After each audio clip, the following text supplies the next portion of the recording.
screen reads. Same as last time.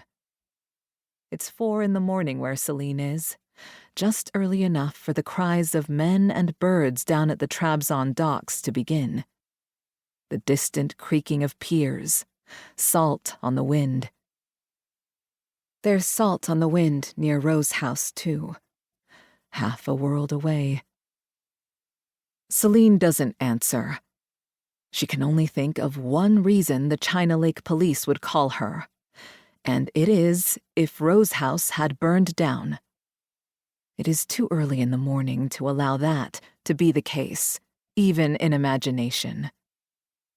Since Basit Deniau died, old age and one of the nastier mesotheliomas got him at last. Selene had been to Rose House one time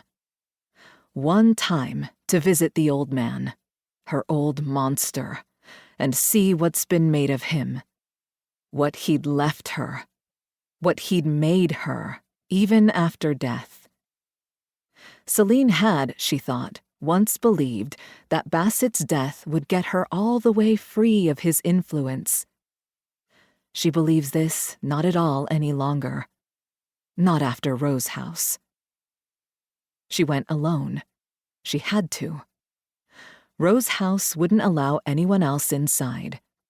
Deniau's will had been very specific, and Rose House was obedient. When it pleased to be, Rose House had always been obedient. Salt on the wind and the smell of dust. All of Deniau's sketches and files and archival material locked up inside that gypsum flower of a building, their only keeper, Rose House itself. Selene, watching the dawn over the Black Sea, watching the dull silver blank screen of her phone, quiescent for now on her wrist, thinks, what better to keep the secrets of a dead magician of buildings than the soul of a building he'd engendered? Thinks as well, recalling the origins of the phrase magician of buildings, how Basit Deniau had called himself that, offhand, self-crowning. Thinks, if I don't pay attention, I'm going to write like Basit all my life, just because he made me his archivist, once he was safely dead. Deniau's in Rose House, too. What's left of him. Compressed sufficiently, a corpse becomes a diamond that can be displayed on a plinth, an altar that no one will ever see. Or almost no one.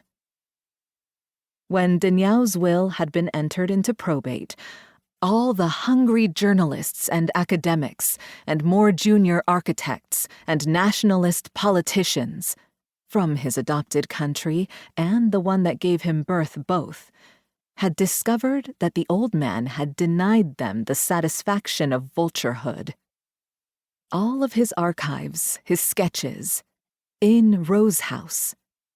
Rose House itself, and the mind that was Rose House, or dwelled within it, sealed, save for Selene. That was in the will. Not anyone else but Selene Gisil, even though she'd denounced Basit a decade ago. Denounced the very idea of architecture as a private place, a secret for the rich or the brilliant to enjoy. Basit had taught her once. She had quite probably loved him once. Almost everyone did, and they had not spoken since she had made her claim, said her piece, named his otherwise houses poison palaces built for his own glorification and nothing more. And then the old monster died and left Rose House to her. To her. But only as one of the secrets she so publicly despised. She could visit once in a year, said the will. Once in a year for the space of a week.